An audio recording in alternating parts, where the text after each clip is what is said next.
So, ayan guys, magluluto tayo ng ginisang ampalaya. Meron tayong minced pork, 2 ampalaya at 2 itlog. So, kaninang umaga, nagising tayo ng alas 10:20. Nagkape tayo guys. So, nagdesisyon ako ngayon na magluto ng tanghalian. Alas 12:30 na. So, meron tayong ampalaya para sa ating tanghalian. Siguro, dala na to siya hanggang hapunan guys, para mamaya. Para isahang luto na lang. Hindi na ako magluluto mamayang gabi. So, tara guys, magluto tayo ng ginisang ampalaya na may itlog. Ayan. Ang ating ginisang ampalaya para sa ating tanghalian guys.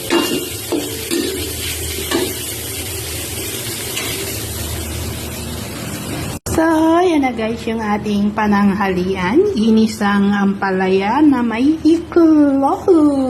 Kain!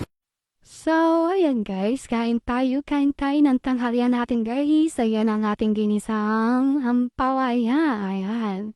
Yung ampalaya guys, ginigisa, kinakain, pero hindi inuugali ha. Marami akong kakilala na inuugali ang pagiging ampalaya. Ayan.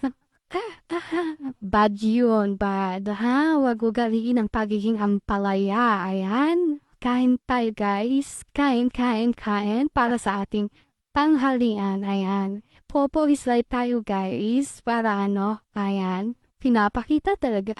Alam nyo ba guys na nabitin ako sa kanin dyan guys?